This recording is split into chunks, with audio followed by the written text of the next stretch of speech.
السلام علیکم ورحمۃ اللہ وبرکاتہ۔ الحمد للہ والصلاۃ علی نبی صلی اللہ تعالی علیہ وسلم۔ محترم سامعین کرام، ہیوی ڈپازٹ سے متعلق میں آپ کے سامنے مسئلہ عرض کرنا چاہتا ہوں کہ اگر کوئی شخص ہیوی ڈپازٹ پہ مکان لیتا ہے یا دیتا ہے تو یہ سراسر سودی معاملہ ہے،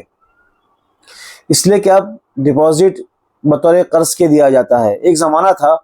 کہ ایک حد تک ڈپازٹ لیا جاتا تھا اور اس کا مقصد یہ ہوا کرتا تھا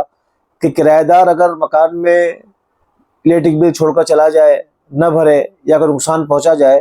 تو ڈپازٹ کی رقم سے اس کی بھرپائی کی جائے نقصان کی۔ مگر آہستہ آہستہ ڈپازٹ کی رقم کو خرچ کرنے کا رواج عام ہوتا گیا اور دینے والا لینے والا اسی مقصد سے لیتے ہیں کہ اسے خرچ کیا جائے گا،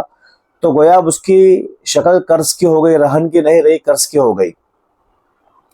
اب ہیوی ڈپازٹ میں یہ ہوتا ہے کہ آپ نے بھاری رقم ایک رقم دے دی اور اس کے بدلے میں مکان استعمال کرنے کے لیے لیا، تو گویا کہ آپ نے قرض دیا اور قرض کے بدلے میں آپ نے مکان لیا، تو یہ سودی معاملہ ہو گیا۔ اس لیے کہ کل قرض جر نفعا فہو ربا، یہ اصول ہے، حدیث ہے کہ قرض کے بدلے میں جو بھی منافع آئے تو وہ حرام ہے اور سود ہے۔ اب ڈپازٹ، ہیوی ڈپازٹ لے کر کرایہ کم کر دیا جائے تو یہ بھی اسی زمرے میں ہی آئے گا کہ ڈپازٹ کی وجہ سے ہی کرایہ کم کیا گیا ہے۔ البتہ اس کا رواج بہت عام ہو گیا ہے اور اس کی وجہ یہ ہوتی ہے کہ بعض مرتبہ غریب عورت ہوتی ہے کہ کرایہ ادا نہیں کر سکتی اور لے دے کے اس کے بعد 5 سے 7 لاکھ 10 لاکھ ہوتا ہے، اور اس کو یہ کہ اگر میں نے کرایہ میں خرچ کر دیا تو میرے لیے گھر کا ہی مسئلہ ہو جائے گا۔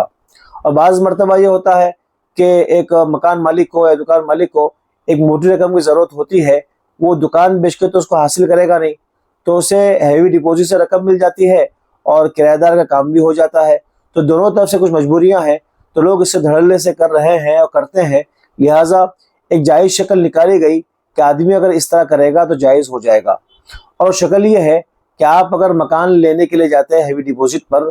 تو آپ مکان والے سے یہ کہے یا دکان والے سے یہ کہے کہ میں ڈپازٹ جو دے رہا ہوں میں، یہ آپ کے گھر میں جو رہنے کا حق ہے، حق رہائش، حق سکونت، جسے بدل خلو بھی کہتے ہیں، میں آپ سے جو ہے خرید رہا ہوں میں، یعنی مکان کے مالک تو آپ رہیں گے لیکن گھر میں رہنے کا حق جو ہے وہ میرا رہے گا۔ اب چاہے میں رہوں چاہے کسی اور کو کرایہ پر دوں، میں آپ کا جو ہے کرایہ دار ہوں اس اعتبار سے کہ حق رہائش کو میں نے آپ سے خرید لیا ہے۔ مکان میں آپ ایک کیل بھی ٹھوک سکتے نہیں ہیں، اس لیے کہ مکان کا مالک تو آج بھی وہ جو مکان مالک ہے وہی رہے گا، آپ کو صرف رہنے کا حق دیا گیا ہے۔ اب یہ معاملہ جب پورا ہو گیا، اب اس کے بعد دوسرا معاملہ دوسری مجلس میں یہ کیا جائے، چائے پی لی یا تھوڑی سی بات کر لی، پھر دوسری مجلس میں معاملہ کیا جائے کہ 5 سال کے بعد یا 7 سال کے بعد جو بھی آپ کی مدت طے ہو، یہی حق رہائش میں آپ کو دوبارہ فروخت کر دوں گا ایسی قیمت میں۔ تو یہ وعدہ ہو گیا، اور بیع میں وعدہ وفا کرنا یہ ضروری ہے۔ اوفوا بالعقود،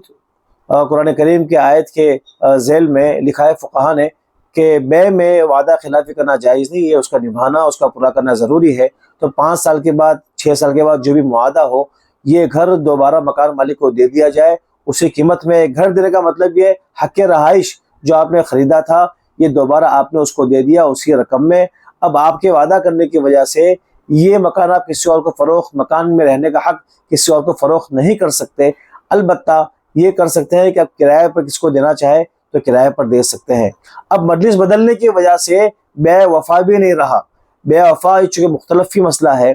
اس لیے اس سے بچتے ہوئے ہم نے شکل نکالی کہ مجلس بدل کر دوبارہ وعدے بیع کر لیا جائے کہ جو میں نے آپ سے حق رہائش خریدا ہے میں آپ کو دوبارہ 5 سال کے بعد دے دوں گا۔ اب کاغذات بنانے کی بات آتی ہے تو کاغذات میں آپ جو چاہے جس طرح چاہے بنا سکتے ہیں، ایم او یو ہے یا قرض ہے، جو چاہے بنا سکتے ہیں بیع تلجیہ پر قیاس کرتے ہوئے۔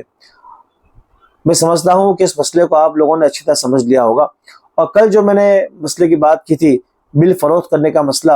تو میں نے وہ ویڈیو ڈیلیٹ کر دیا ہے۔ کچھ احباب نے اور کچھ خیر اندیش لوگوں، ہمارے کچھ محترم حضرات نے مشورہ دیا کہ اس سے پریشانی آ سکتی ہے آپ کو کسی بھی طرح، اس لیے میں اس مسئلے کو میں نے ڈیلیٹ کر دیا ہے۔ جو احباب چاہے بل فروخت کرنا اور خریدنا، اس کی جائز شکل کیا ہو سکتی ہے، تو وہ پرسنل پر کانٹیکٹ کر سکتے ہیں۔ السلام علیکم ورحمۃ اللہ وبرکاتہ۔